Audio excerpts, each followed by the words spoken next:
नमस्ते, मेरा नाम पूजा है। मैं 18 साल की हूँ और एक छोटे शांत शहर में रहती हूँ जहाँ हर गली किसी अनसुनी कहानी को संजोए हुए है और हर घर में प्यार और सौहार्द का जीवन बसा हुआ है। मेरा जीवन भी इसी शांति और सुखद माहौल में बसा हुआ था। मेरे माता पिता मेरा संसार थे। उनके प्यार और सुरक्षा में लिपटी मेरी जिंदगी एक खुशहाल सपना सी थी। वे मुझे हमेशा अपने पंखों के नीचे सुरक्षित रखे हुए थे और मैं बहुत ही सुकून के साथ अपने छोटे से दुनिया में जी रही थी। लेकिन जिंदगी बहुत ही अप्रत्याशित होती है। एक दिन मेरे जीवन में एक ऐसा तूफान आया जिसने मेरी पूरी दुनिया को झंझोर कर रख दिया। मेरे चाचा जी हमारे परिवार के स्तंभ थे। उनका आदर सभी करते थे और वे भी हर किसी को दिल से चाहते थे। मैं भी उनसे बहुत प्रभावित थी। वे मेरे साथ हंसी मजाक और कहानियों का सिलसिला बनाए रखते थे। कई बार वे मेरे छोटे भतीजे की मिसाल देते हुए कहते, पूजा, तुम्हें भी उसके जैसे मेहनत करनी चाहिए। और मैं हमेशा उनकी बातों को गंभीरता से लेती थी। एक दिन की बात है जब माँ पिताजी किसी काम से बाहर गए थे और मैं घर में अकेली थी। तभी अचानक चाचा जी आ गए। दरवाजे पर उनकी मुस्कुराहट और स्नेह भरी आवाज सुनकर मैंने उन्हें तुरंत अंदर बुला लिया। नमस्ते चाचा जी, आइए अंदर आइए, मैंने हंसते हुए कहा। अरे पूजा, कैसे हो? बहुत दिनों से तुमसे बातें नहीं कर पाया। चाचा जी ने कुर्सी पर बैठते हुए कहा। उनकी आंखों में वही स्नेह था जो हमेशा रहता था। मैं ठीक हूं चाचा जी, आप बताइए, आप कैसे हैं? मैंने पूछते हुए उनके लिए पानी लाने गई। मैं बढ़िया हूं, बस थोड़ी व्यस्तता थी। तुमसे कुछ बातें करनी थीं, चाचा जी ने गंभीर होते हुए कहा। मैंने उनके पास बैठते हुए पूछा, क्या हुआ चाचा जी, सब ठीक तो है ना? हाँ बेटा, सब ठीक है। बस सोचा कि तुम्हारे साथ थोड़ा समय बिताऊं। बहुत समय हो गया तुमसे खुलकर बातें किए हुए, चाचा जी ने थोड़ा धीरे से कहा। उनके चेहरे के भाव में एक अजीब सी गंभीरता थी जो पहले कभी नहीं देखी थी। अरे, आप हमेशा हमारे साथ होते हैं, फिर भी मैं आपको मिस करती हूँ। बताइए, क्या बात करनी है? मैं उत्साहित होकर बोली। चाचा जी ने कुछ देर खामोश रहकर कहा, पूजा, जिंदगी में कई कठिनाइयां आएंगी, लेकिन तुम हमेशा मजबूत बने रहना। मुझे पता है तुम हर मुसीबत का सामना कर सकती हो। यह बात चाचा जी ने इतनी गंभीरता से कही कि मैं थोड़ी असमंजस में आ गई। मैंने हल्की मुस्कुराहट के साथ कहा, चाचा जी, आप अचानक इतनी गंभीर बातें क्यों कर रहे हैं? क्या हुआ है? कुछ नहीं, बस यूं ही। जिंदगी में कभी कभी ऐसी स्थितियां आ जाती हैं जब हमें अपने दिल की बात कहनी पड़ती है, चाचा जी ने मेरा हाथ थामते हुए कहा। हम सामान्य चर्चाओं में व्यस्त थे। अचानक उन्होंने मुझे पीछे से पकड़ लिया और मेरी छाती को दबाने लगे। मेरी आंखों में आंसू आ गए और मैं समझ नहीं पाई कि क्या करूं। यह सब इतने अचानक हुआ कि मेरे दिमाग ने पूरी तरह से काम करना बंद कर दिया। मेरी सारी दुनिया एक पल में उलट पलट हो गई। चाचा जी, ये क्या कर रहे हैं आप? छोड़िए मुझे, मैंने कांपती हुई आवाज में कहा, लेकिन वे नहीं माने। उन्होंने मेरे हाथ पीछे दबाकर मेरे गर्दन पर चूमने की कोशिश की। मेरे हृदय में डर और घबराहट ने जोर पकड़ लिया। चाचा जी के इस अचानक और अप्रितमनीय व्यवहार से मेरी सांसें तेज हो गईं। मैंने हिम्मत जुटाई और पूरी ताकत से उन्हें धक्का दिया। छोड़िए मुझे, मैंने चीखते हुए कहा। मैं चिल्लाते हुए उनके चंगुल से भाग गई। मेरी सांस तेजी से चलने लगी और मेरा दिल जोर जोर से धड़क रहा था। मैं कांपते हुए दूर हट गई, किसी को बुलाने के लिए दौड़ी। तभी घर की कॉलिंग बेल की घंटी बजी।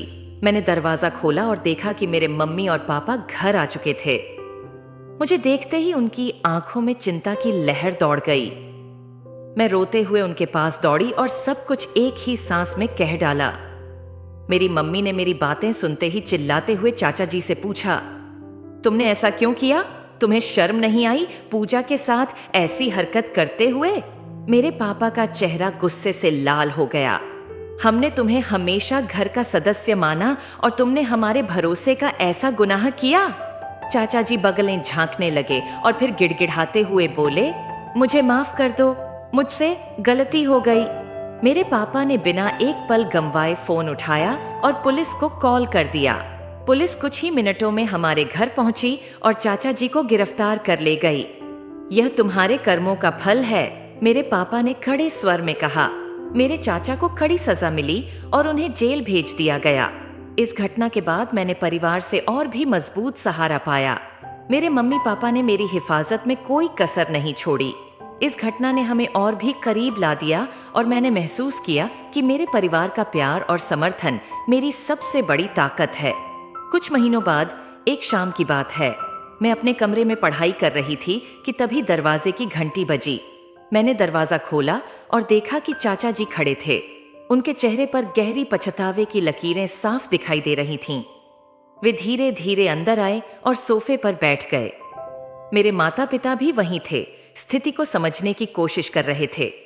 चाचा जी ने नजरें झुकाते हुए कहा, पूजा, मैंने जो किया उसका मुझे बहुत पछतावा है। मैं सचमुच माफी मांगना चाहता हूं। मुझे समझ नहीं आ रहा था कि क्या कहूं।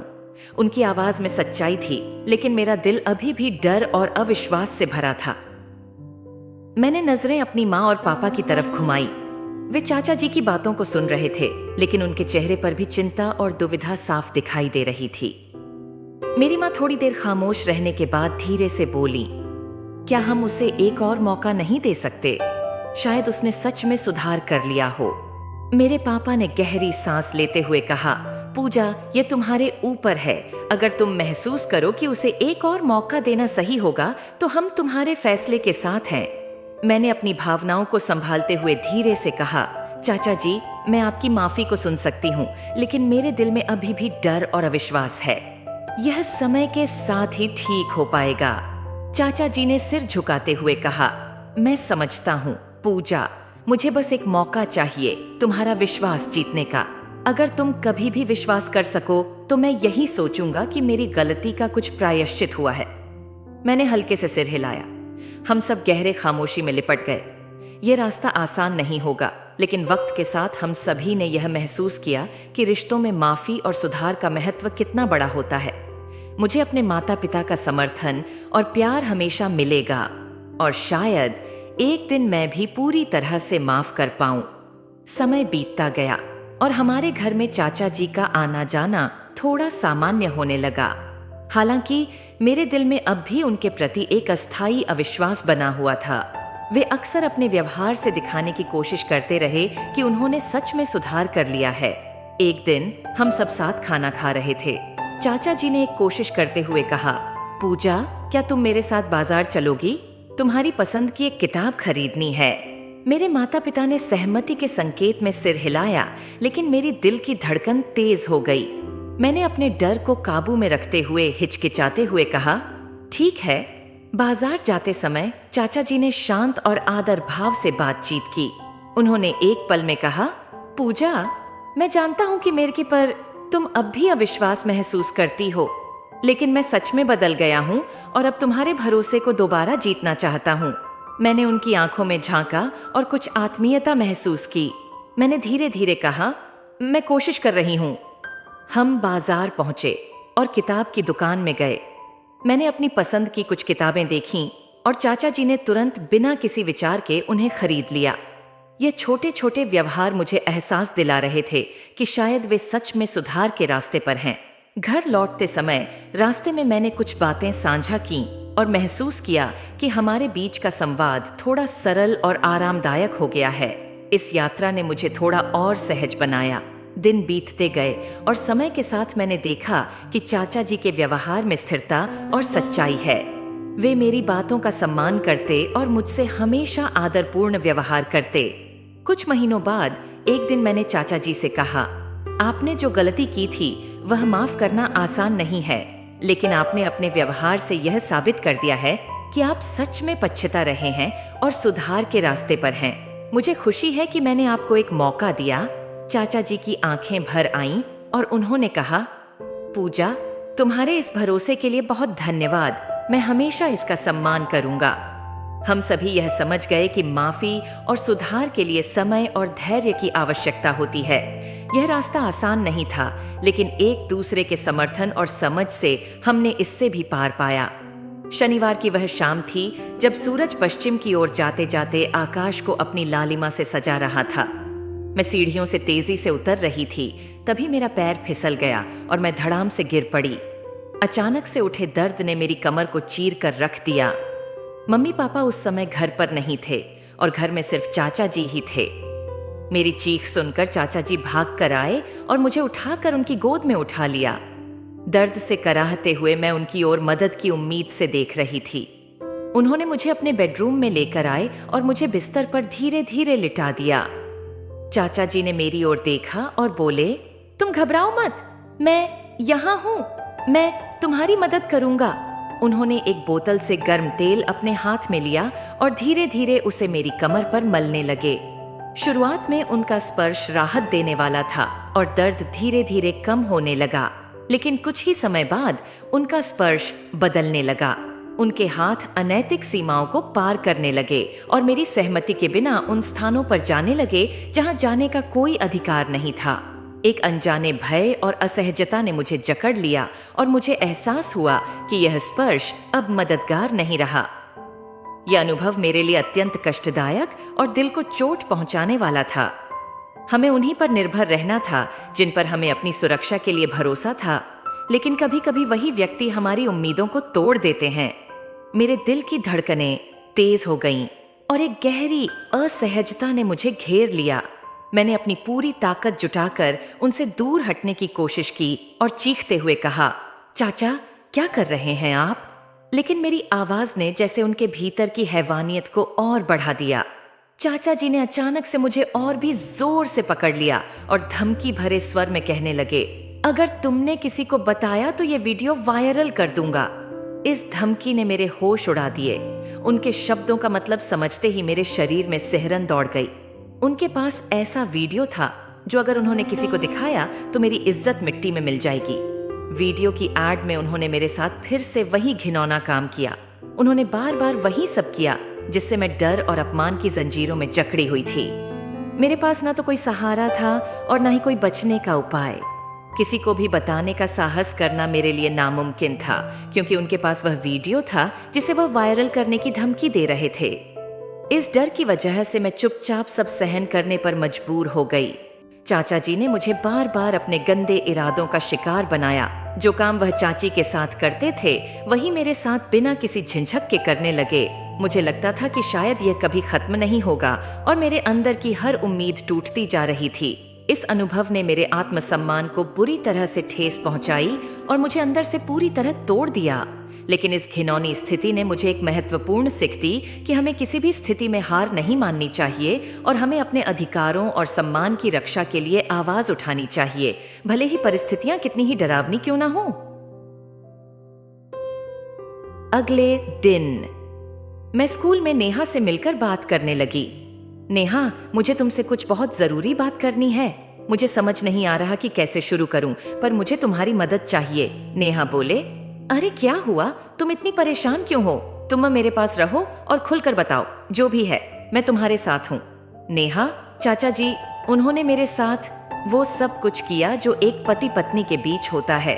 आंखों से आंसू बहते हुए और वो मेरे विरोध करने पर मुझे धमकाते थे कि अगर मैंने किसी को बताया तो वे उन सब वीडियो को सबको दिखा देंगे। मुझे नहीं पता कि मैं अब और सह सकती हूँ या नहीं। नेहा बोली, क्या कह रही हो तुम? ये तो बहुत बड़ा अपराध है। तुमने पहले क्यों नहीं बताया मुझे? हम हर हाल में तुम्हारी मदद करेंगे। नेहा, मुझे बहुत डर लगता था। वो हर बार मुझे डराते थे। मुझे नहीं पता था कि किसे बताऊं। नेहा बोलने लगा, देखो अब बस हो चुका। हमें अपनी इज्जत और आत्मसम्मान की रक्षा के लिए कुछ करना ही होगा। पुलिस के पास जाना सबसे सही फैसला होगा। मैं बोली, पुलिस? लेकिन नेहा, अगर पुलिस ने हमारा यकीन नहीं किया तो? अगर चाचा जी ने फिर से मुझे? नेहा बोली, नहीं, हम यहीं से हिम्मत करेंगे। पुलिस इस मामले को गंभीरता से लेगी और तुम्हारे साथ न्याय करेगी। तुम अकेली नहीं हो, मैं तुम्हारे साथ हूं। पुलिस अधिकारी बोला, बेटा चिंता मत करो, हम तुरंत कार्यवाही करेंगे और दोषियों को सजा दिलवाएंगे। अब तुम सुरक्षित हो। नेहा बोली, देखा, मैंने कहा था ना, हमें हिम्मत नहीं हारनी चाहिए। अब सब कुछ ठीक हो जाएगा। मैली बोली, धन्यवाद नेहा, तुम्हारे बिना मैं यह कदम नहीं उठा पाती। तुमने मुझे नई जिंदगी दी है। नेहा मुस्कुराते हुए और आलिंगन करते हुए बोली, हमेशा साथ हूं दोस्त। हमें अपनी लड़ाई लड़नी चाहिए और जीतनी भी। कुछ दिनों बाद चाचा जी को उनकी घिनौनी करतूतों के लिए गिरफ्तार कर लिया गया है और मेरा जीवन फिर से पटरी पर लौट आया है। नेहा ने मुझे यह सिखाया कि हमें अपनी हिम्मत बनाए रखनी चाहिए और अपने अधिकारों के लिए लड़ना चाहिए। आज मैं भले ही बहुत कुछ झेल चुकी हूँ, पर अब मेरे पास एक नई दिशा और विश्वास है। पुलिस ने हमारी शिकायत को बहुत गंभीरता से लिया और एक योजना बनाई। एक ठंडी शाम थी जब मेरी दुनिया में थोड़ी उम्मीद की रोशनी दिखी। पुलिस वालों ने हमारी शिकायत पर तुरंत कार्रवाई शुरू कर दी। पूरे मामले के प्रति उनकी सजगता और गंभीरता ने हमें एक नए साहस से भर दिया। उनके प्रयास हमें एक नई जिज्ञासा और आत्मविश्वास दे रहे थे। जब चाचा जी ने दोबारा मुझे ब्लैकमेल करना शुरू किया तो नेहा और पुलिस पहले से ही तैयार थे। मेरी जिंदगी में एक और डरावना मोड़ आया जब चाचा जी ने फिर से अपनी घिनौनी हरकत शुरू की। लेकिन इस बार मैं अकेली नहीं थी। मेरे साथ मेरी दोस्त नेहा और साहसी पुलिस टीम भी थी। पुलिस वालों ने संवेदनशीलता के साथ एक रणनीति बनाई जिसमें नेहा ने मेरे साथ मिलकर पूरी योजना को कारगर रूप देने में कोई कसर नहीं छोड़ी। जैसे ही चाचा जी ने अपनी काली मंशा जाहिर की, पुलिस ने बगैर देर किए उन्हें रंगे हाथों गिरफ्तार कर लिया। अदालत में चाचा जी को उनके किए अपराधों के लिए सख्त सजा मिली। पुलिस की त्वरित कार्रवाई ने चाचा जी को उनके किए की सजा दिलाई। यह एक आवश्यक न्याय था और हमारे दिलों में एक राहत की सांस दिखाई देने लगी। मेरे माता पिता ने इस दौरान मुझे हर संभव सपोर्ट दिया। जब मुझे सबसे ज्यादा जरूरत थी, तब मेरे माता पिता ने मुझे संवेदनशीलता और प्रेम से संभाला। मेरी माँ ने मुझसे कहा, तुम्हारे पास जो हिम्मत है वह एक दिन तुम्हें बहुत ऊंचाइयों पर ले जाएगी। मम्मी की आंखों में गर्व की चमक और उनकी आवाज में झलकती सच्चाई ने मेरी हिम्मत को और बढ़ावा दिया। उनके शब्द मेरे लिए किसी संजीवनी बूटी से कम नहीं थे। पापा ने भी मेरे साथ बैठकर मुझे समझाया, हम तुम्हारे साथ हैं पूजा, तुम अकेली नहीं हो। हमें गर्व है कि तुमने इतनी बहादुरी दिखाई। पापा की आवाज में जो गंभीरता और स्नेह था, उसने मेरे डर को और पूर्णता से कम कर दिया। उनके इस विश्वास ने मेरी आत्मशक्ति को और भी मजबूत बना दिया। इस प्रकार मैंने अपने परिवार और दोस्तों के सहयोग से एक कड़ी चुनौती का सामना किया और अपने विश्वास और बहादुरी का प्रमाण दिया। यह सफर कठिन था, लेकिन मैंने हर पल को अपनी शक्ति के रूप में जिया और सीखा कि सही समर्थन और साहस के साथ किसी भी चुनौती का सामना किया जा सकता है। विद्यालय में मेरी सहेली नेहा और अन्य दोस्तों ने मुझे बहुत समर्थन दिया। वे समझ गए थे कि यह मेरे द्वारा की गई गलती नहीं थी, बल्कि एक अन्याय था जो मेरे साथ हुआ। मेरे शिक्षक और प्रधानाध्यापक ने भी मामले को गंभीरता से लिया और मुझे भावनात्मक सहयोग प्रदान किया। उनकी संवेदनशीलता और समझ ने मेरे आत्मविश्वास को पुनर्स्थापित करने में मदद की। जिस समय मैं टूट रही थी, उस समय दोस्तों की संजीवनी और शिक्षकों का भरोसा मेरे लिए बहुत बड़ी प्रेरणा बने। अब मेरी जिंदगी फिर से शांति की ओर लौट रही है। मैंने एक बार फिर से अपनी पढ़ाई और दोस्तों के साथ समय बिताना शुरू किया। मेरे माता पिता और परिवार ने मेरे प्रति अपना प्यार और समर्थन कभी कम नहीं किया। चाचा जी को उनके अपराध की सजा मिल गई थी और अब मैं सुरक्षित महसूस कर रही थी। परिवार और दोस्तों के सहयोग ने मुझे यह एहसास कराया कि मैं अकेली नहीं हूं और जब भी हमें चुनौतियों का सामना करना पड़ता है तो हमारे अपने लोग हमेशा हमारे साथ होते हैं। इस पूरे घटनाक्रम ने मुझे और मेरे परिवार को एक महत्वपूर्ण सीख दी। बुराई कितनी भी ताकतवर क्यों न हो, सच्चाई और साहस से उसका मुकाबला किया जा सकता है। यह भी साबित हुआ कि समाज और परिवार का सहयोग और समर्थन ही ऐसी चुनौतियों से लड़ने के लिए सबसे बड़े अस्त्र हैं। मेरी प्यारी दोस्तों, कहानी कैसी लगी कमेंट पर जरूर बताना। अगर स्टोरी अच्छी लगी तो अपनी दोस्तों से जरूर शेयर करना और चैनल को सब्सक्राइब जरूर करना। मिलते हैं और एक रोमांटिक स्टोरी के साथ। धन्यवाद।